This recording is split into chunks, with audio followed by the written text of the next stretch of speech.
Judge, thank you so much for joining us today.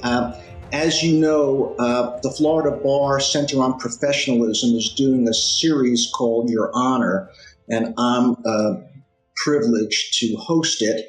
And we're interviewing those judges and lawyers that have this rich history and can candidly share their thoughts with us. So with that short intro, thank you for being here. Well, certainly thank you for inviting me and allowing me to participate in this very important endeavor. My pleasure. Our pleasure. Let's begin this way, Judge. Can you share with us where you went to high school, college, and law school?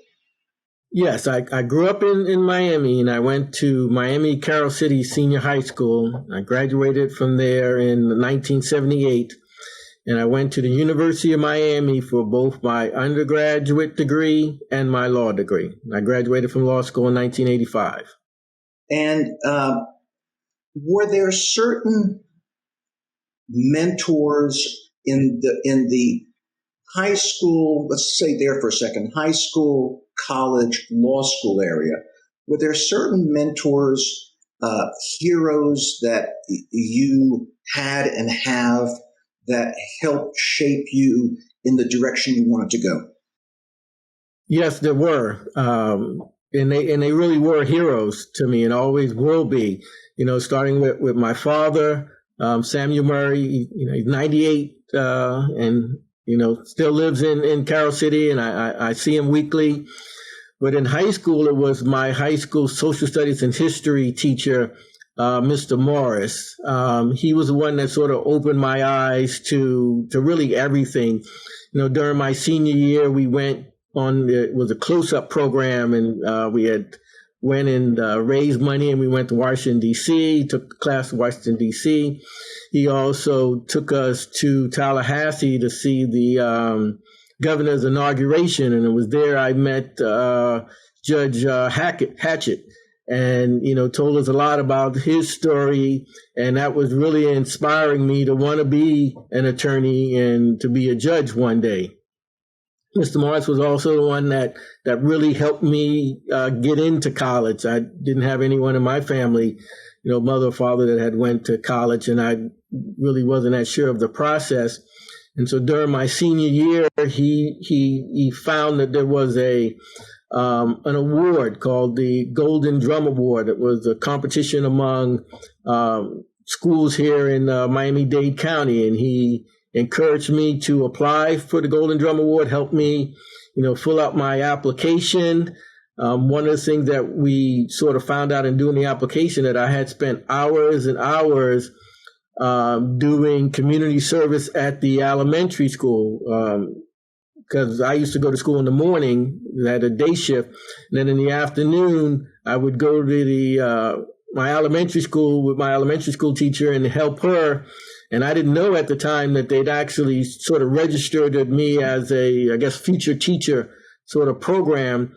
And when we were doing the application and he was asking me about the things that I had been doing, and I was telling him, he called out to the school and they had it. They had the record. At the time, it was, over 800 hours, I believe, of service. And with that, I won the Golden Drum Award. I think it was the first year that it was out. And with the Golden Drum Award came the scholarship to the University of Miami. Isn't that a great story? That's such a great story. So that was University of Miami, that's for college. That's for college. So tell us what happened between you're deciding to what happened in college and then deciding to go to law school and why.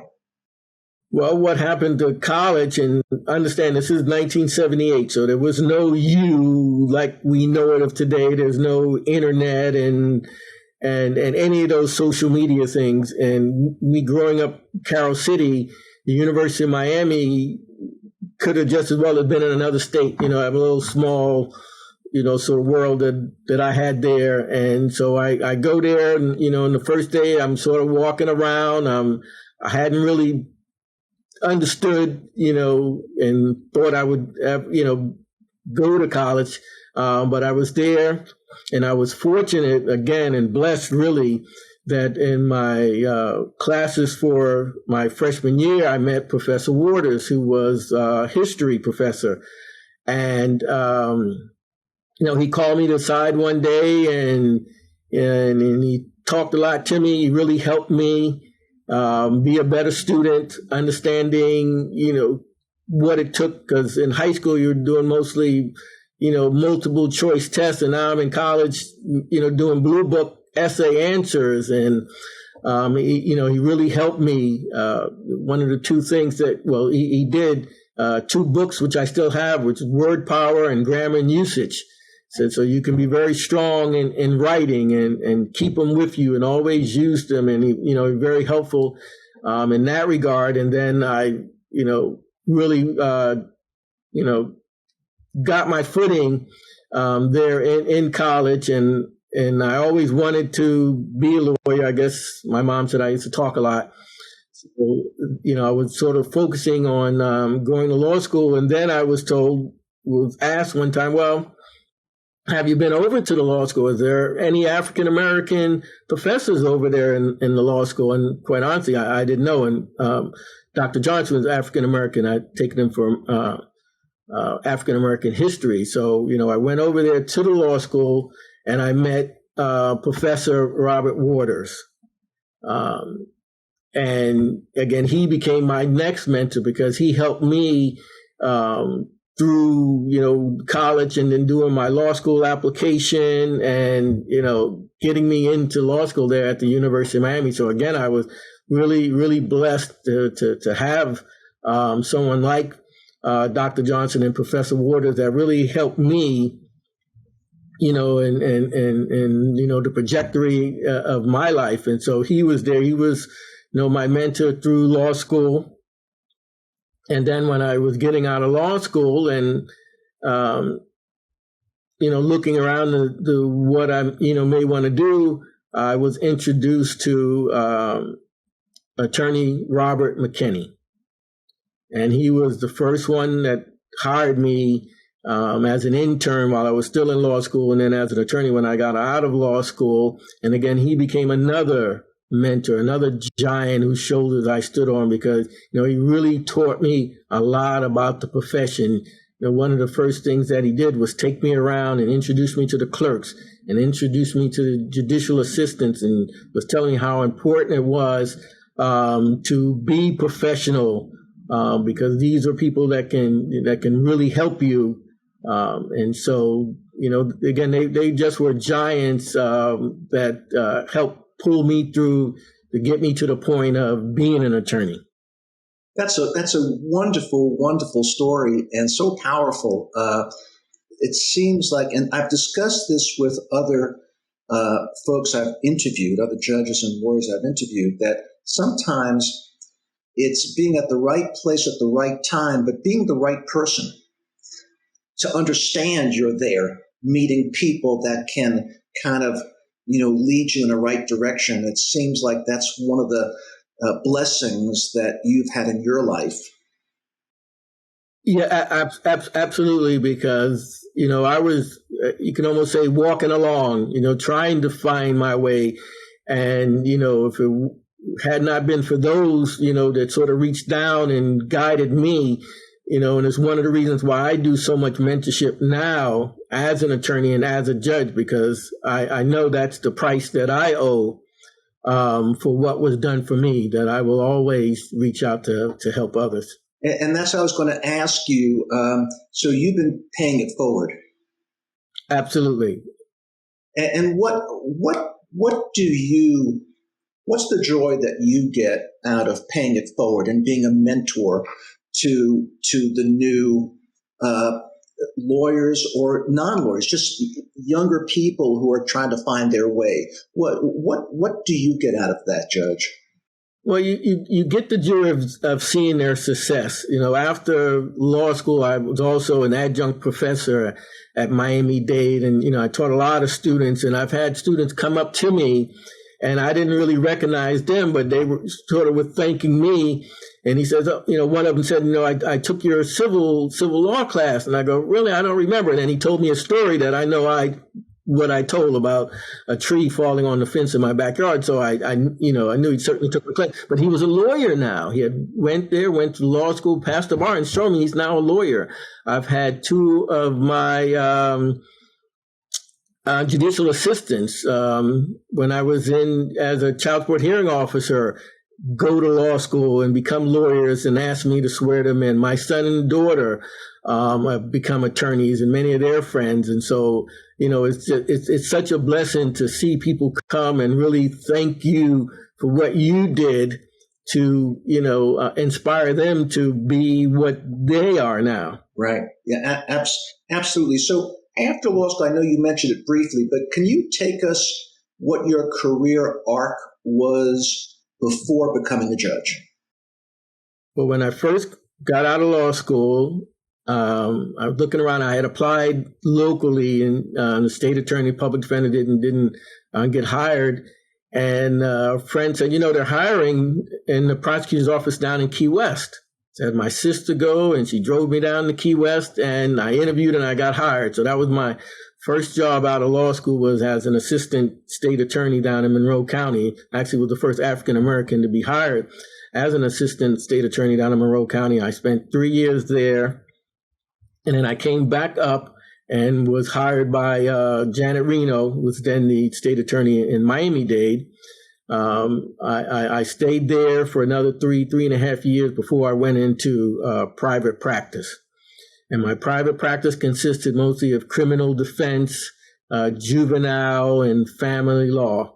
And so I had a private practice for some time until I was appointed as a general magistrate in 2012 by the former chief judge here in the 11th Judicial Circuit, Brown. And then in 2017, I was appointed to the county court bench by Governor Scott. Let's break there for a second. So you are now, and you have been, a county court judge. And if I'm correct in reading your resume and credentials, you are currently the administrative judge for county civil. Is that correct? That's correct. Can you tell us the differences between, if any, between being a county court judge and a circuit court judge? What's the world like between those two? Well, the difference is the jurisdiction of the court. So county court does civil cases where amount in controversy is less than $30,000. That jurisdiction is going to go up to $50,000 in January. You also can do criminal cases, which are misdemeanors, and criminal traffic cases and domestic violence. Whereas in circuit court, circuit civil is jurisdiction that's higher than the $50,000. In criminal court, then you're doing felonies as opposed to misdemeanors. And then the circuit court has exclusive jurisdiction over juvenile cases, family law cases, and probate cases. Okay, gotcha. So it's really the jurisdiction and the type of cases that you hear that's the main difference. Is there, in county court, is there more pro se litigants than normally in circuit court? Yes, you can say that. Most people say that the county court is like the people's court because you're going to get a fair amount of self-represented individuals, that's handling their cases in small claims and, domestic violence and criminal cases. Is there, and pardon my ignorance on this, but is there any additional or special training or judge college education for dealing with pro se litigants versus lawyers in the court system? Well, all judges are required to go to judicial college, part 1 and part 2, regardless of where you're gonna be at. And so at the judicial college, of course, they focus on aspects of the court that you're in. So for all judges that are taking judicial college for county court judges, they do have some classes on how to handle self-represented individuals. Okay. What is your responsibility as an administrative judge in county civil? Well, as administrative judge, I'm really assistant to the chief judge. And so it's my responsibility when there's important information, dealing with the court system or case law, to make sure all the judges in my division, because I have 22 judges in county civil here in Miami-Dade, to make sure if there's any important information that it gets distributed to them. I was also responsible to create a protocol and best practices for the case plans that all county court judges must have, so that there's consistency, sort of among the judges, because I have 22 judges that are in 7 branch courts in Dade County. So we're really spread out, but the chief judge wants to assure that, whatever branch your case may go into, that there's consistency on how your cases get set, and how quickly judges, will get your cases heard, and the promptness of, getting out the orders. And then I'm also responsible to a small extent when people file, or litigants and attorneys file concerns, that they may have with a judge or a case that's in the county civil division. Gotcha. Let me get, to a certain extent, a little philosophical here, if you don't mind. What do you expect from yourself as a judge and from your fellow judges that you're the administrator of? What do you expect of yourself as a judge? Well, as a judge, I expect and always strive to rule promptly and timely, and then also be consistent with my judgments, so that, those that, come before me, understand. I always would say that I'm hopeful that those that come before me, that their experience exceeded the expectation. I understand, and that's great. Do you have in your courtrooms, and I'm assuming you do in the county court, just like they have in the circuit court, the sign in the back that says something like, "We who labor here seek only the truth"? Yeah, I believe they're probably in all of the courtrooms, yes. What does that mean to you? For me, the understanding is my expectation of the parties that come before me, that they're going to be truthful and honest in the presentations that are made before the court. And so that, that for my decision to be, as truthful and honest as I can be, I need to know the truth from the parties. Let me ask you this way. Have you seen unprofessional, uncivil type behavior from, I'm not going to talk about the pro se litigants right now. Let's just talk about the lawyering. Have you seen bad behavior from lawyers in your courtroom, or had your judges in county civil call you about that? And how do you address that? Well, let me first say that, of course, when you say bad behavior, that's a wide sort of spectrum. Certainly, I was just at our conference of county court judges, there was a discussion about whether the word zealousness should be taken out of the oath of attorneys, because, and there's certain cases that are in the system now with the argument of whether it was bad behavior or zealousness on the part of the attorneys, as opposed to bad behavior when someone is committing a fraud upon the court. Fortunately, I really have not had that before me, or, none that I can truly remember in any of my judges in county court. Certainly lawyers, again, are zealous, and, they're pushing the issue, and they're right up on the line. And, that can be frustrating, but that's certainly different than we'd say that someone is, outright trying to commit a fraud to the court. This is probably a similar question, but let me follow up and see if we can flesh this out further. Do you have a sense of what the sweet spot is between zealous behavior and unethical or unprofessional conduct? Is there some sweet spot that you see? There really is. And, I was a trial attorney for almost 20 years before I, was fortunate enough to be on the bench. And, and I worked hard at it. And as I've told, and I could tell a lot of my students, the facts are like a ship. If you've ever been on a cruise ship, it can lean one way or the other, but it's still the same ship. So what you do is, when you're advocating for a side, you're trying to take your side and be as persuasive as you can, and lean it a bit towards, what you feel your theory of the case is, without, again, crossing those ethical lines of putting on, perjured testimony, or arguing things that that are that are not true. Yeah. Well, let me ask you this. When there has been, I'll use the general term misconduct by a lawyer in court that you perceive as misconduct, how do you address that? Is there a certain protocol that you have, where steps that are taken to try to catch it beforehand or rein it in? Is there some protocol that you have or you recommend to your judges? Well, again, I would recommend to them to address it immediately or as soon as you can. There used to be a saying that, or I guess there's a saying, don't let your puppy do what you don't want your dog to do.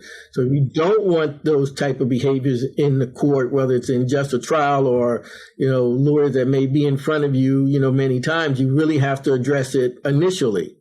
And I've found that when I've done that, they've governed themselves. They understood what was expected and what would not be accepted from the court. I don't have a lot of rules, but the one sort of general rule I'd say is that you can argue to the court, but you cannot argue with the court. So I will give you as much time as you need to make your arguments.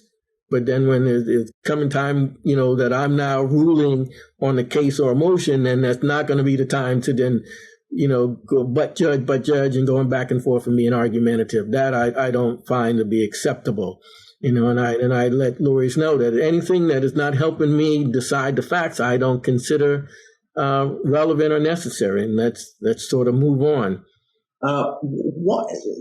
This is a general type question, but I want to let you run with this if you don't mind. Why is professionalism, civility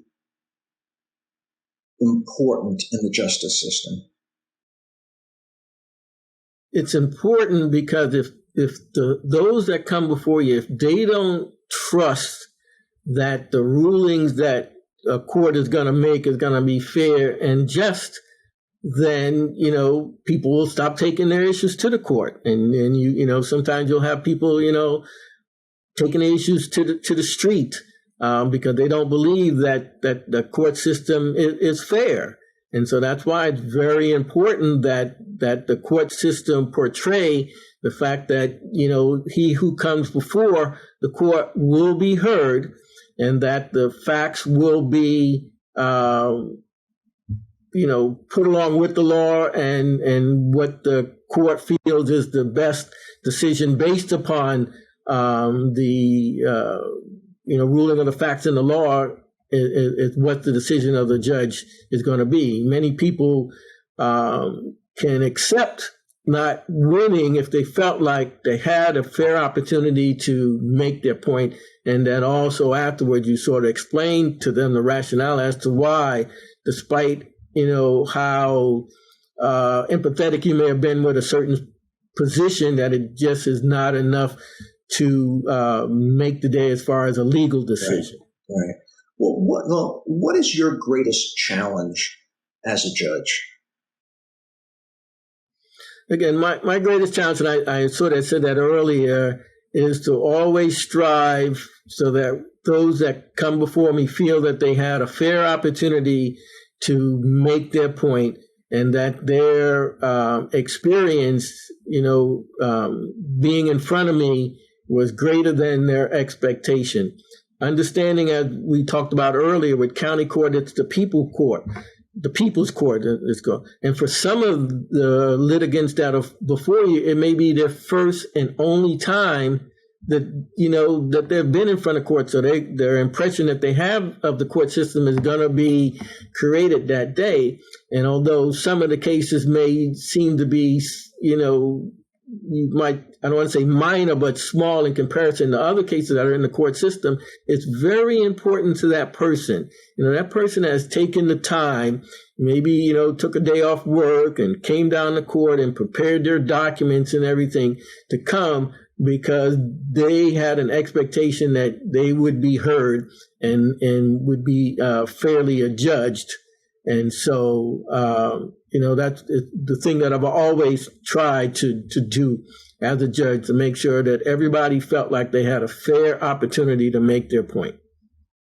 Following that thread, Judge, I've made the comment in other interviews that one of my concerns is the concept of process over purpose. You have so many cases.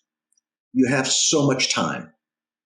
How do you balance out getting through the cases, moving them along, but at the same time doing justice so that people keep their faith in the system? I know that's a long question, but I think you get my concept. Yeah, and it's a lot to it. When I took over as the administrative judge last year, we had 196,000 pending cases in the county civil division. We're now down to about 154,000. So we worked very hard, and I would never want to put the process over the substance. And so what I say to my judges is that if you have the same amount of resources, to handle an ever-growing number of cases. And as I said, our jurisdiction is going up to $50,000 in January, that you have to be more efficient in the way that you handle your cases. So it's more about, case management, as it's as important for case management as it is for your actual judgment.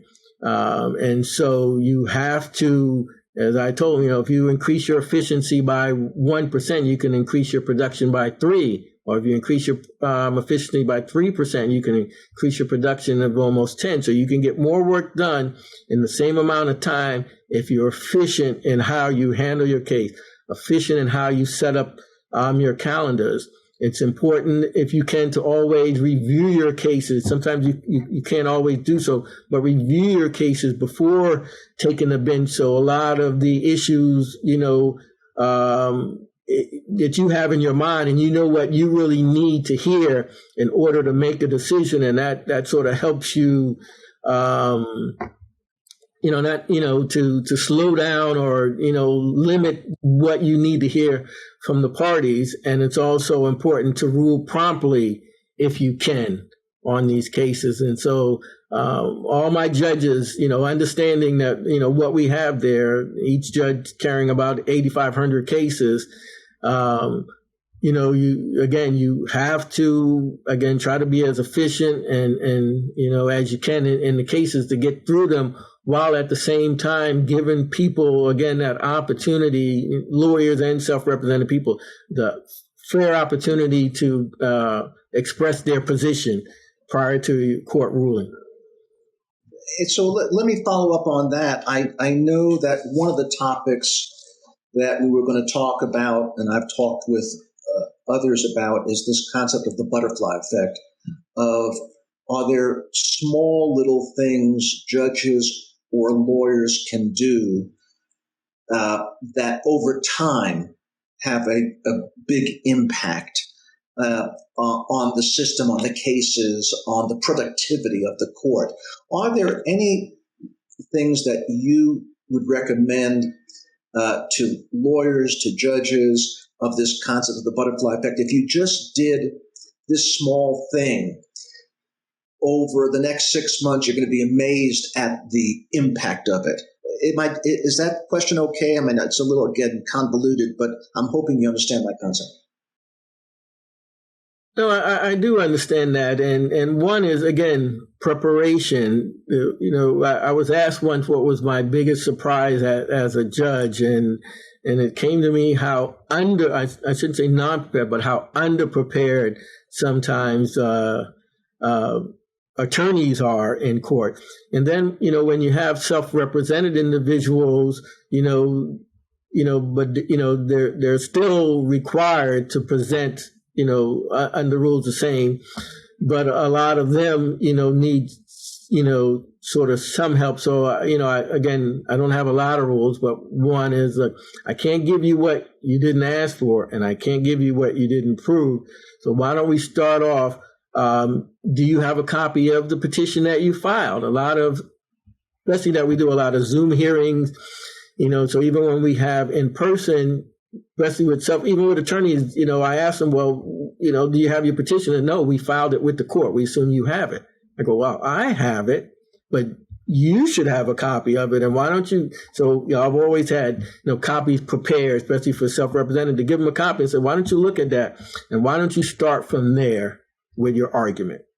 Focus on what you asked for and start there with your argument and see, and if you can prove that matter.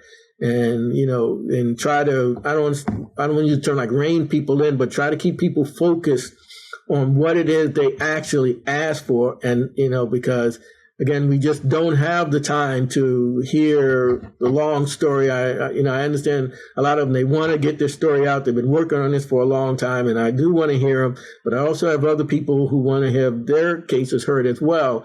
So at a certain time, I would say, why don't we focus on this? And then if it becomes necessary for me to hear something additional, then we'll do that as well.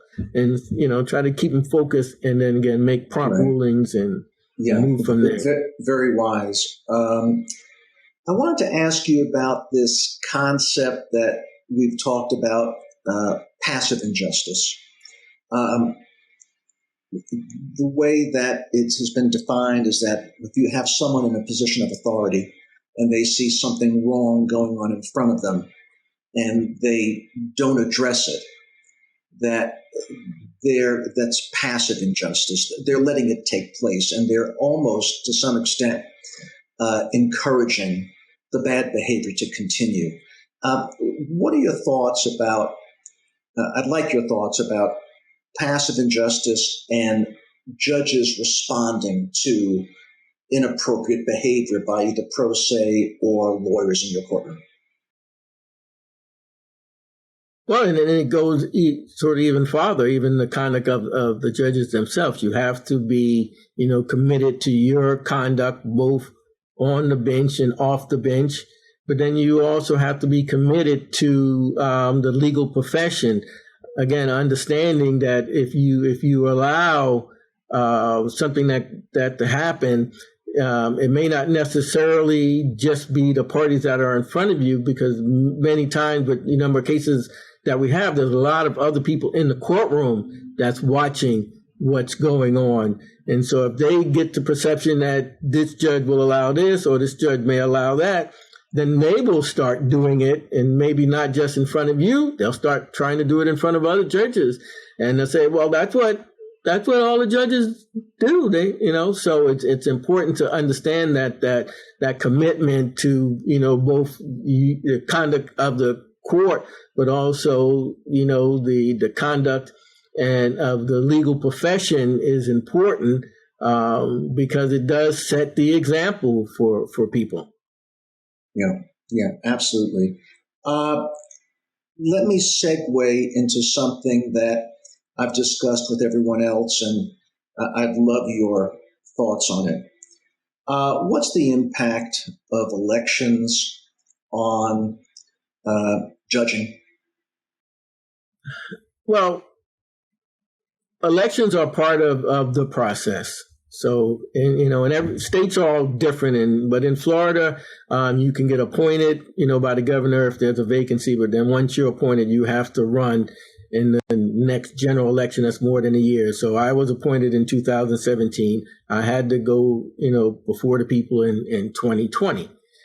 That's the process. I understand the process, and it didn't affect, really what I did as a judge, but you certainly always have to be mindful. And, what I did, I knew once the moment I got appointed that, elections were going to come. And so you certainly, again, want to be mindful of your conduct, both on and off the bench, because you want to, relay to the people that they will be heard and they will get a fair trial.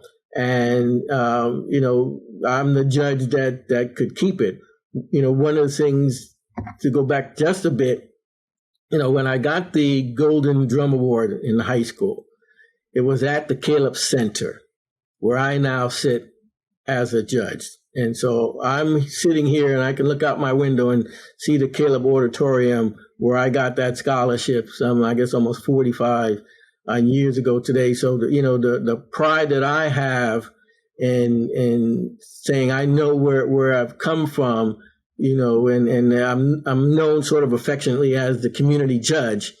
And, I've worked hard in my community. And again, I'm mindful of my conduct, and I'm mindful of the legal profession, and I'm mindful of the company that you keep.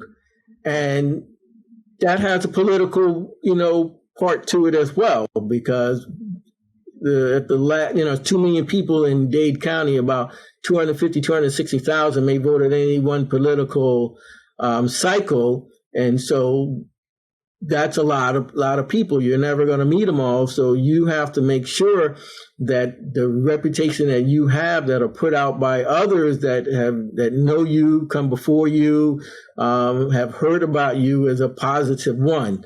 And so, you have to be mindful of politics, but it should not drive, any particular decision on a case that's before you. Right. Exactly right. Do you have faith in the system? I do. I very much have faith in the system. What gives you that faith, Judge? Well, and again, looking back at my mentors and my heroes, and a lot of that I looked up to, and always have the belief that the moral arc will always and is constantly curving towards justice. And so, I work hard at that. I mentor others to have that same sort of philosophy, coming up, that, it's not a perfect system, but you continue to work at it, and it will continue to get better. Do you have any particular fears facing the justice system today? Well, I guess you could say that the biggest fear is that finances over facts, that you stand a better chance if you, as a well-financed, whether it's a defendant or a plaintiff, than those that can't finance their cases and ultimately will feel that the system is letting them down because they can't afford representation. Again, they're coming in, trying to make a point. And, you have to say a self-representative against someone that has an attorney, they may feel like I'm just not going to get a fair chance because they got an attorney. And, more and more as, I guess the prices of things, I guess legal fees and everything, makes it so that some people can't hire good attorneys is a fear that I have. And do you have any thoughts on how the system can address that? Because I agree with you. I think that your comment is just so profound and current in fears that people have. How do we, again, just philosophically, how do we address that? Well, again, as the administrative county court judge, we do work on that. One of the programs that we were able to start almost about a year ago now is a online early dispute resolution portal for landlord-tenant cases. And in creating that, focusing on the access to courts, one of the things that we did notice is, again, most people are comfortable with digital platforms these days, just like we're talking on a digital platform now. But a lot of people we found were intimidated with trying to come to court, being able to, taking off days, driving downtown. As I said, in Dade County, we have 7 branch courts. Some people may not even know what court to go to. They don't know who to talk to. They don't know what to say, but they do feel somewhat comfortable on an online portal. And so we've created that for our landlord-tenant cases. So it provides greater access to the court so that people don't necessarily have to take off a day of work to come have a case. It's also set up 24/7 so that you can have access to, the other party after normal business hours. And we're expanding that to our credit card consumer type cases. Again, so that, you get a summons that, okay, you owe money for, a credit card. You'll now be able to register on on the portal and have contact with the creditors, maybe set up a meeting to talk about a possible resolution of the matter at 7 o'clock at night, 8 o'clock at night, whatever time, is convenient for you. And if you're able to resolve it, it has the ability to, sign and send the orders to the court, and then you don't have to come to court. So you're not taking off a day and fighting traffic to come to court. You're able to resolve your dispute. You were able to resolve it in a way that worked in your time. As I said, I think people are a lot more comfortable now with digital platforms than, many times they are trying to come down and going to the court and looking around and, so these are the things that we have been working on to try to increase the access to courts for the underemployed, the under sort of educated, those that may not necessarily be able to, hire an attorney or even know how to hire an attorney, but it gives them an opportunity to have a meaningful part in a decision that's important to them, getting, trying to pay off debts, trying to resolve a landlord-tenant issue. And I think that's something that's helpful and that we do here in Miami-Dade.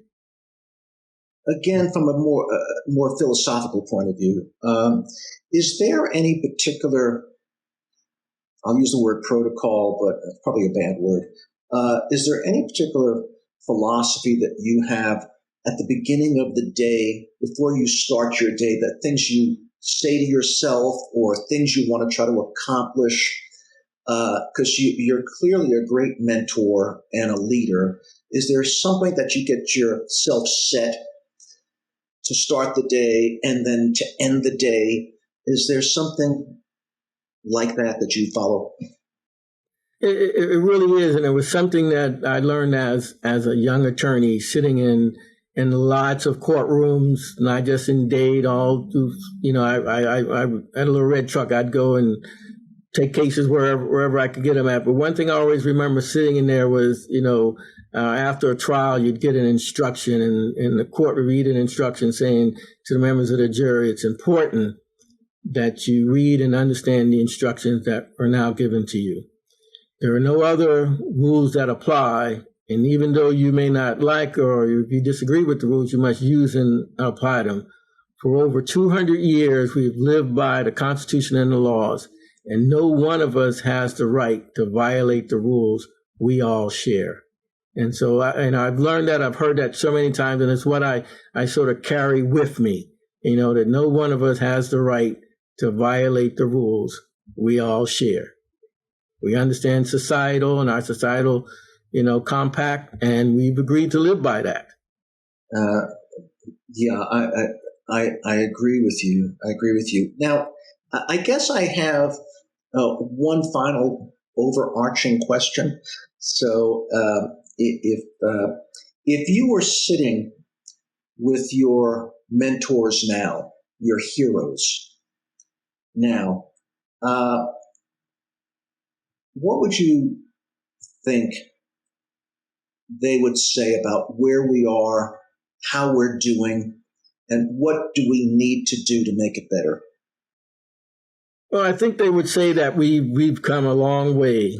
We've accomplished a lot in the legal aspect. We just recently appointed our first African American females to the Supreme Court, and the first African American female as vice president. So I think they would say that we've come a long way, but we again still have a lot more to do, and just continue to sort of keep our heads down and keep our nose clean and continue to strive onward and upward, and one day we may get there. We may get to that mountaintop. Thank you.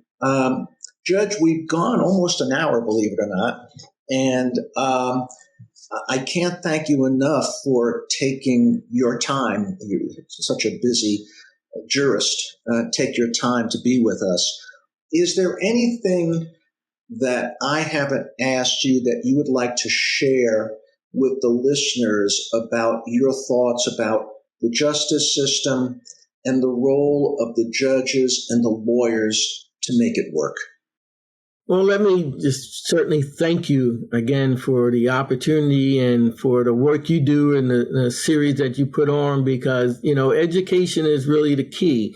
And so the more that people can hear from myself and other judges about, what they do on a daily basis and how they feel, I think the more confident the people will have in it, that the system does work, and it works, and it's at work, every day for the betterment of those that are law-abiding in our society. Judge, thank you so much for your time. I'm grateful to have spent it with you, and I wish you only good health and be well. Well, again, I thank you for the opportunity to be interviewed today, and thank you and your staff. Thank you so much.